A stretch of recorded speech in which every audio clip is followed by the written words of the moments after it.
Machone nogai mar jong'ad buche pacho kende jang'ad bura manosedhi rutaya David Kinani Maraga kendo gai duond buch siasa mar United Green Movement okwayo rowere mar mondo mi oyiene ni gindikore kaka jolut ombulu mar mondo mi gibi giyier jotelo ma gidwaro yiero ma higa manyien mar 2027.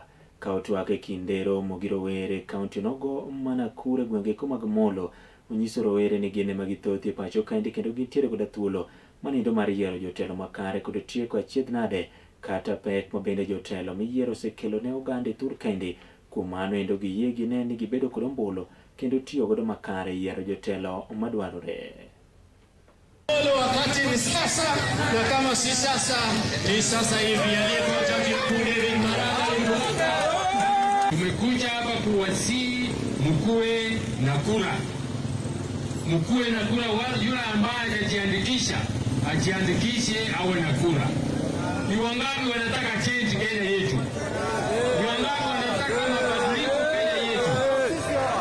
Asanteni sana. Mabadiliko hiyo itakuja tu tukipiga kura.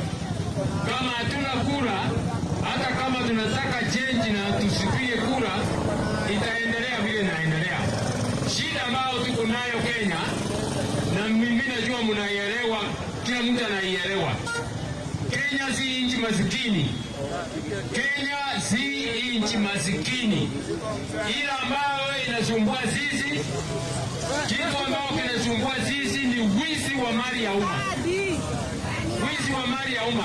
Hakuna siku itapita bila ripoti kutoka kwa Auditor General inasema mamilioni fulani yamepotea, mamilioni fulani yanapotea, na hakuna hatua inachukuliwa. Hakuna hatua inachukuliwa. Kitu mimi nataka kufanya, nataka muniunge mkono. Nitakuja nimalize huyo ushenzi mara moja, sababu hiyo pesa inapitia mikono ya serikali, na wale ambao wanaiba ni wale ambao wako kwa serikali. Nitamaliza hiyo mara moja. Nikimaliza hiyo mtakuwa na madawa hospitalini. Nikimaliza hiyo watoto wenu wataenda shule na mambo, na nyinyi hii biashara mnafanya mjisaidie na matumizi mengine ya nyumbani, sababu katiba yetu nasema watoto wachukuliwe shule na serikali ilipe. Katiba yetu nasema matibabu itolewe kwa wananchi na serikali ilipwe. Nikiingia huko nitamalizana na mambo ya SHA na nini. Hiyo yote ni ile mipango ya kuibia wananchi mali. Nitamaliza hiyo na SHA.